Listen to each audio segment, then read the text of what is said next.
Welcome to Memorial Cooking Innovations. I'm Tim Scallon, registered dietitian, and I'm holding a bowl of fresh berries, some of which I just picked in this paradise we call East Texas. Memorial Cooking Innovations is on location at Good Roots Garden outside of Rusk, Texas to learn about organic farming and the concept of farm to table. Today, one of the foods we're learning about is fresh berries. Berries, no matter what variety, are nutrient powerhouses. They're low in calories, high in fiber, and packed with vitamins and flavonoids. In fact, among fruits, berries rank at the top in flavonoid content. Flavonoids are naturally occurring molecules in plants that improve our health and reduce risk of chronic diseases like heart disease, cancer, diabetes. For example, anthocyanins, a flavonoid that give blackberries and blueberries their deep, dark color, have been shown to protect the brain from oxidative stress and age-related dementia. I need that. Strawberries are a good source of folate, a B vitamin shown to reduce our risk of heart disease. Blackberries reduce our risk of colon cancer. Berries in general are significant sources of vitamin C, as much or more than fresh orange juice. And speaking of berries, I'd like to introduce our friends Larry and Jerry Berry, who own and operate Good Roots Garden. Welcome to Memorial Cooking Innovations, guys. Thanks. Hi, thanks. Okay, so Larry, you have a brother named Terry, and Jerry, your mother's name is Mary, is that right? We're used to the rhyming. Okay. You've heard this thousands of times. Right. But We're my used to it. mother-in-law's name really is Jerry, so she's another Jerry. Good. And she's watching right now. And I have a friend named Gary, and we love berries. And I changed Well, my there you name to go. Jerry Berry. I love it. Okay, so enough about berries for now. Tell us a little bit about Good Roots Garden and how you got into organic gardening. Okay. Well, Larry and I lived in Austin for many years, and we started organic gardening in our backyard. And we had an opportunity to come here to East Texas, where Larry grew up. And his family has owned this land for many, many generations. Oh, and so, that is so cool. yeah, it is cool that he got to come back to where he grew up. And we decided we were just going to do something with the land. And we were really interested in growing organically. Yeah. So we just started our farm, and we've been sort of teaching ourselves all of the, how to farm for the last 5 years. So that's quite an endeavor. So Larry, tell me why organics? Well, it's a long story, but it basically comes down to that it's healthier. It's healthier for the soil. It's healthier for people. And I had some personal experience with members of my family with having cancer. And on doing research on that, it became clear that organically grown vegetables were beneficial for a lot of different things, and that is one regard where they are. Organics have, in some studies, 7 times more of the beneficial molecules that fight cancer and other chronic diseases. Right.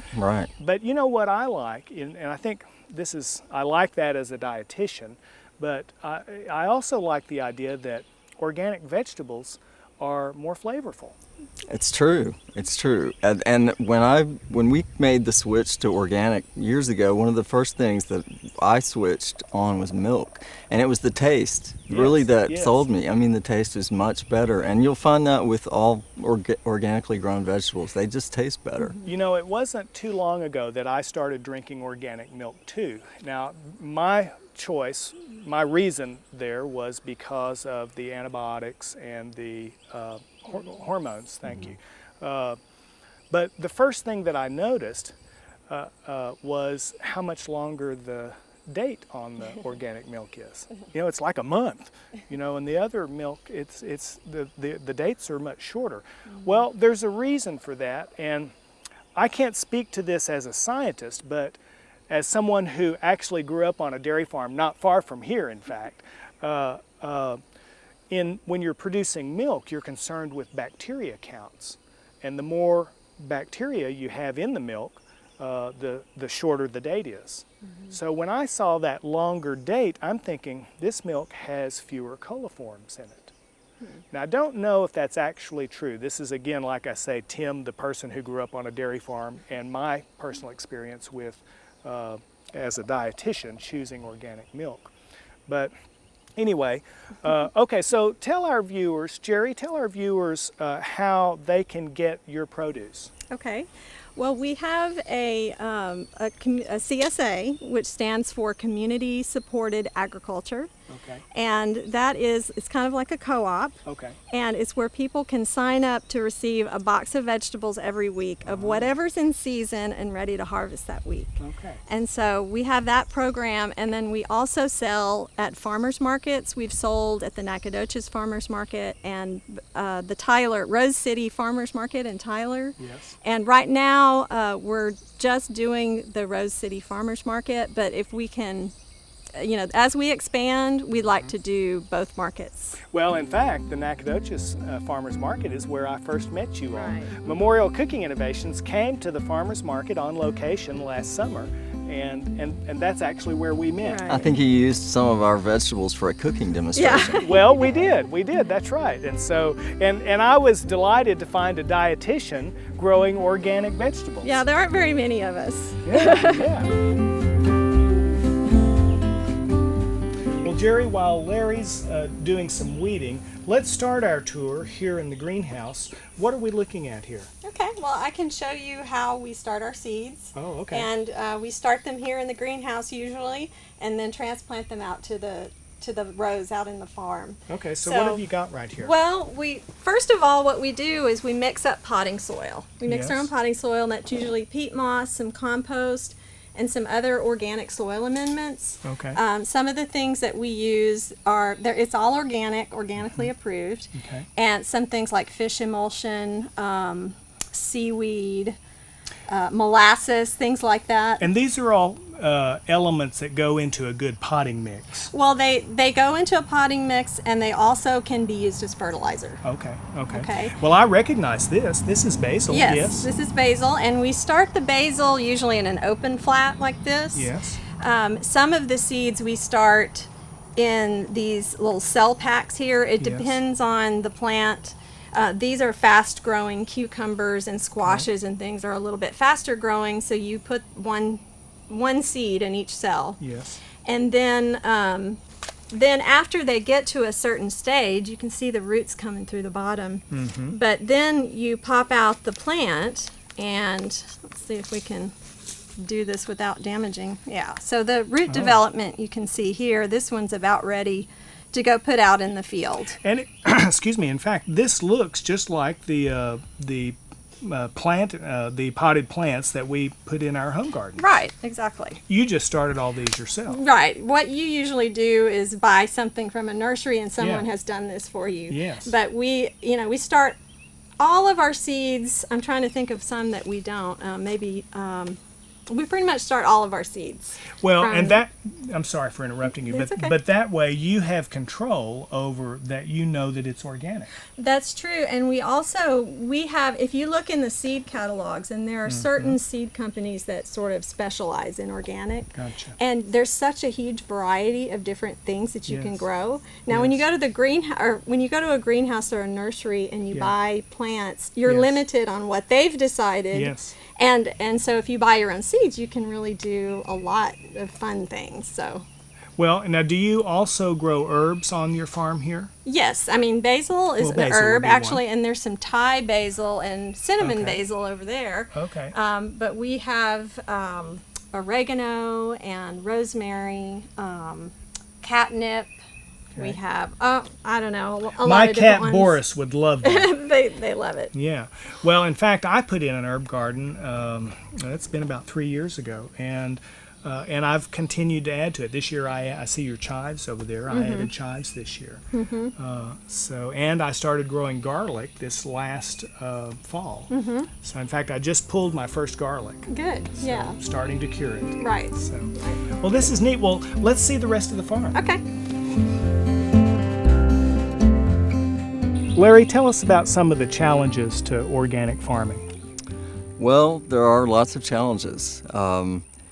Pests are a problem because we can't use pesticides. That's one Yes. example. So to work with that, in general, you try to get your soil as healthy as possible beforehand. Okay. That's the best way. And that can take a number of years. Basically, adding more organic matter to the soil, Yes. and doing things that help encourage the beneficial microorganisms that help the plant. Feed the plant. Yeah, right. Which makes them more healthy. Right, just like with people, with your stomach, your digestive system, you have beneficial microorganisms. Yes. Plants have that too, and some things about conventional farming do harm those beneficial microorganisms. There's a major field of study right now on gut microflora. And the study is all about how do we feed the beneficial bacteria. And of course, so that's where we're getting pre and probiotics. Mm-hmm. So your analogy is just fascinating to me, that the same thing is true for plants. We're healthier if we keep a healthy gut biome. Right. And these plants are healthier and can fight off pests better if we keep the soil healthy. It's true. Pests attack weak plants, just Yes. like coyotes attack weak animals. Yes. I mean, and people are going to fight off disease better when they're healthier. It's the same thing. You just applied to the soil. Well, and so not only pesticide, but also you can't use herbicides. So tell me about this row cover you have. Well, this row cover is a plastic mulch, and Yeah. it is to choke out weeds. So Okay. since we can't use herbicides, Yeah. herbicides are harmful for people to eat. So Yes. that's part of organic. You can't use them. So instead, we use this plastic for now, which chokes out the weeds. And underneath here, you can see the soil is got a decent amount of organic matter Yes. in it. Yes. That's what It's helps. a sandy loam too. Yeah, it helps to encourage beneficial microorganisms and gives the plant roots a healthy environment for growing, keeping them from having to compete with all the weeds. This year in my home garden, I did something different. Now I'm gardening 25 by 25 foot space, so it's nothing like what you're doing here. But instead of breaking the whole ground up, I basically broke up strips where my row is going to be. It's just like what you've done here. I just broke up where the row was going to be, and then I heavily mulched it with leaf mulch. And when I was planting my plants, I had done that maybe a month ahead. When I was planting my plants, the earthworms this long were they were everywhere. I couldn't believe it. That's the best way to do it, is to use a natural mulch, Mm-hmm. leaves, straw, something like that. Mm-hmm. We have so many rows, we can't get that much natural mulch, Yeah. but we are working to that. I actually want to experiment with using bales of hay Yes. to do more natural mulch, because Yes. that's even better. It's like no matter what point you're at, you can always take it one step further Yeah. and make it healthier. Well, this is so cool. Now, okay, so one of the things that you mentioned is there are a lot of challenges to organic farming. I guess that's why more people don't do it, huh?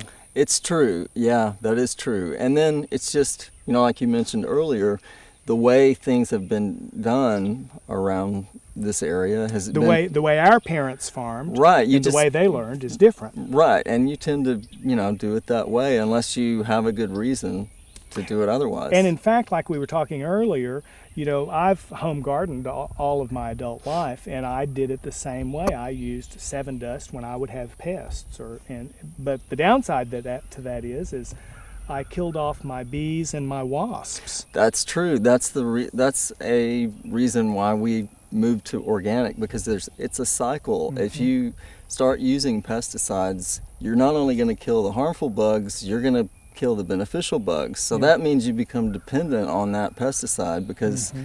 then the harmful bugs come back sooner than the beneficial ones. So then you've got a real problem and you're going to have to use it again. So it's a cycle. Well, and here's another thing that we were talking about earlier before you all joined us, is that in my garden at home, I reached a point where it wouldn't produce anymore. And so I'm thinking now, with hindsight, perhaps it was because of the artificial fertilizer that I was using. Tell me about that. I saw something similar here. In growing up here, we grew hay on most of this land, and I saw the same thing. Over time, the fertility of the soil just decreased more and more. Yeah. And even though you were using fertilizer. We were using fertilizer, but we were using chemical fertilizer, yes. which is also called salt fertilizer. Yes. That's what you buy, in a feed store, and I mean it does. Like the 12, for example. Right. I mean, it helps the plant just temporarily, but then it damages the soil over a long period of time. Once it's applied over and over, salts and heavy metals accumulate in the soil, and it also tends to not be good for the health of those beneficial microorganisms. Okay. So when those die off, just like in your gut, yes. then you start to suffer from other problems. Nematodes on tomatoes, for example. Right, but if you can get your soil really healthy, get plenty of organic matter built up, that gets your beneficial microorganisms healthy. That helps the health of the plant. Wow, incredible. Well, let's see the next thing. Okay. Jerry, where are we going right now? We're going to go over here and harvest some sorrel for our salad today. Oh, okay. I thought this was just a weed. No, this is called sorrel. Okay. And it's a really good vegetable to grow in your own garden. All right. And it's not something that you see at the grocery store. Why is that? Well, it doesn't hold up very well after you cut it. So you kind of have to eat it when it's really fresh. Okay, so the only way I can have sorrel in my salad is if I grow it in my herb garden. Or you go to the farmer's market and buy it from a local farmer. Exactly, okay. Yeah, all right. So this is a really good, it's a salad green, and it tastes lemony. It's delicious. I have some weeds in my garden that look very much like sorrel. Well, weeds are actually, a lot of weeds are nutritious. If you knew which weeds to pick, that's the issue, is you kind of have to know what you're doing. Well, I'm going to have to go back and look up what I've been calling pigweed. Now, I don't know if that's a common name or a true name. Well, there is wild sorrel that grows out here, and you can eat it, but the leaves are a little bit tougher. So, it's perfectly safe to eat. Yeah, and it's not bitter. No, this is delicious. It tastes like lemons. People are really surprised when they buy this from us at the farmer's market. We had a woman told us last week she put it in her Caesar salad, and it was just delicious. Well, saying that, I'm going to have to try. Yeah, it's really good. Oh, this is delicious.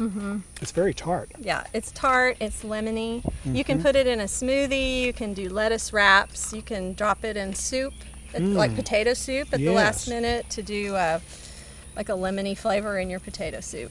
So, and lemony is a very good description. It's very tart. Yeah. So mixing it with other greens kind of takes down the tart flavor. Yes, but adds flavor to the overall salad. Right. You think that's enough? I think that's good. Okay, great. It's kind of like a salad. All right, let's do it.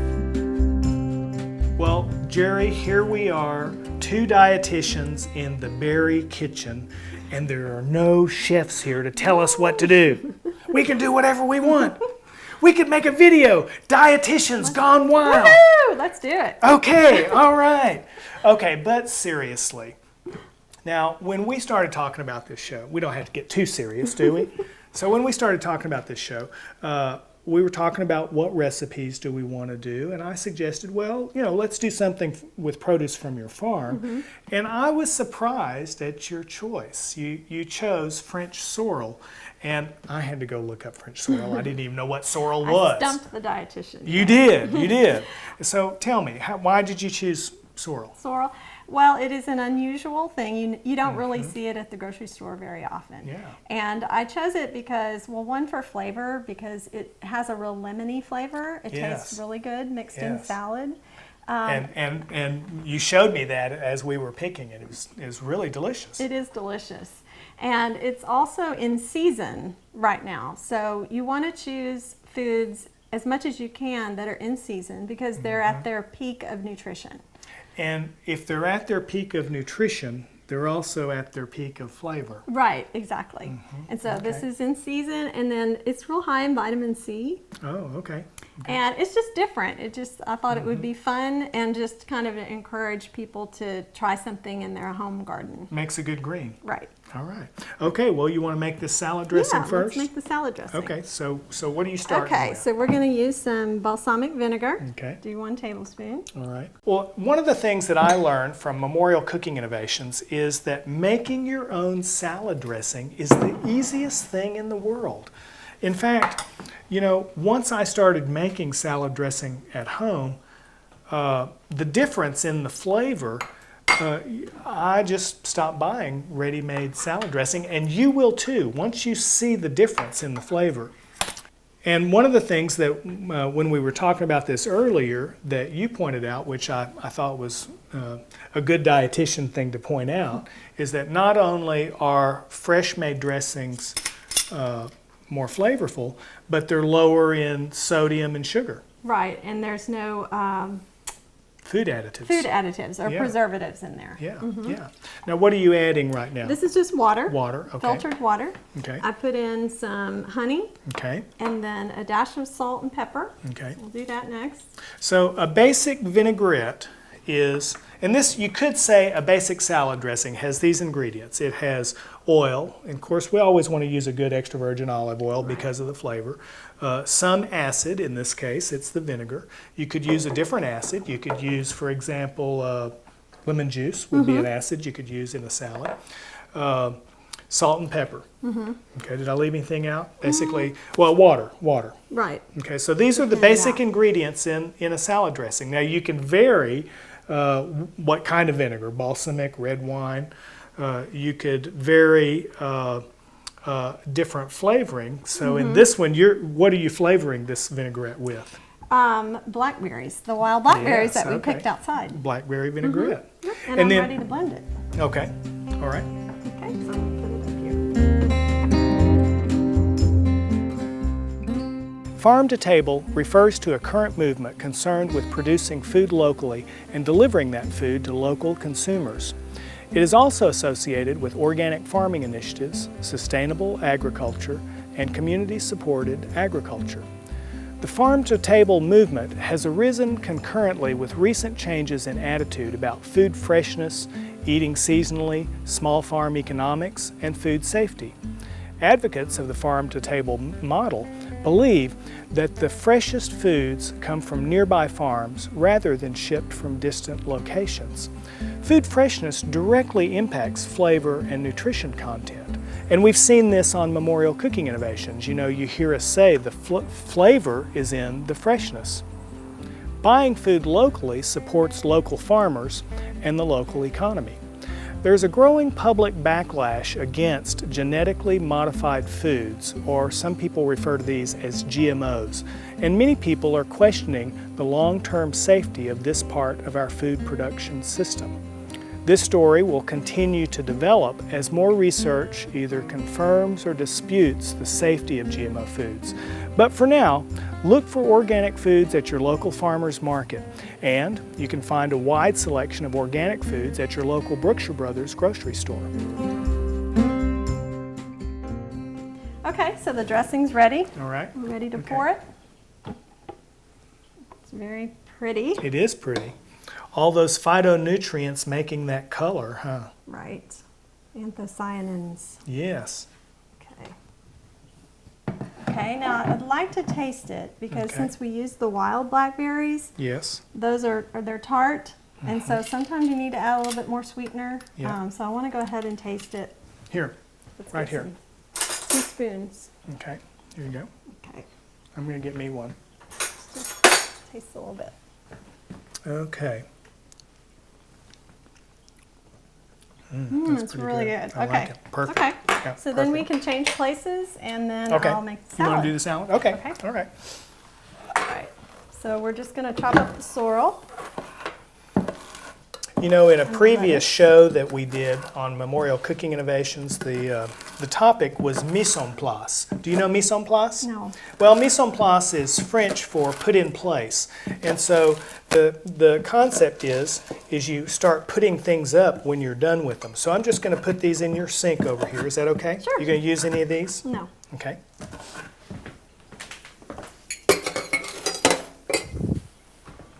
And that way you don't have as much cleanup to do. Will you need measuring spoons? No. I've Okay. got all my ingredients Okay. measured out already. Okay. And I'm going to use just this leaf lettuce. Okay. You know, in the recipe I had Swiss chard, but it wasn't quite ready yet. Yes. So, and you can use any type of green that you like. Okay. And blend it in. And you know what I like about this particular salad is, I love your choice, by the way, it's a good one, is you have a lot of interesting flavors in this salad. The sorrel brings a real interesting tart. The blackberries are sweet tart. The goat cheese brings a real strong flavor to this salad, and it's balanced by the walnuts. Right. That's what makes a fun kind of recipe, is to have all those flavors blended together. Yeah. And you know, when they're fresh and when they're organic, you know, some studies show that organics have 7 times the antioxidant content of non-organic. And the reason for that is a plant, it has to fight off its own diseases. You know, Yes. so it's producing antioxidants to protect itself. Yes. And then you get to benefit from it later. And then we come along and eat them. Right. Okay. All right. Okay.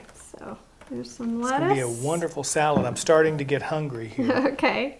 Okay. All right, and then the next thing is I had called for goat cheese in the Yeah, recipe, and yeah. you can use goat cheese, but this is just regular cow's milk feta cheese, Okay. which is All right. really good too. It's still a Sprinkle strong it in flavor. Now, in this dressing, one of the things that I'm going to put these in the sink. Yes. Okay. All right. Mise en place. Okay. Okay. So in this salad, when you look at the nutritional analysis, it's actually pretty high in fat. You know, the fat, you wouldn't expect a salad to be high in fat, but the fat comes from the olive oil and the walnuts. Right. And so those are both heart healthy fats. Right, they're nutritious fats. Yeah, yeah. So, We ready to pour on the dressing? yeah, Okay. Looks really good. I'm getting hungry. I am too. And look at how beautiful this pretty. is. The colors are perfect. Yeah, it's Gosh. pretty. Yes, I'm You know, ready to eat. we eat with our eyes, don't we? Okay. Well, Jerry, I want to thank you for putting the salad together for us and Well, for thank you. That was fun. inviting us into your kitchen. And we'll eat this salad here in a little bit, Yum, let's do. huh? Okay. Today, we have learned that berries are nutrient powerhouses. We've met Larry and Jerry Berry and toured the berry farm. We've seen firsthand how organic farming is done and some of the challenges associated with that. We've introduced the concept of farm to table, and we have found a new green, sorrel, to add to our salads. Organic foods and the farm to table model are both aimed at helping us to live a healthy lifestyle. And there are other concepts related to good living that we just did not have time to explore today. So, join us next time as we continue our adventure here at Good Roots Garden. Larry, Jerry, how do we change the world? One bite at a time. I knew they were going to say that. Let's go eat that salad.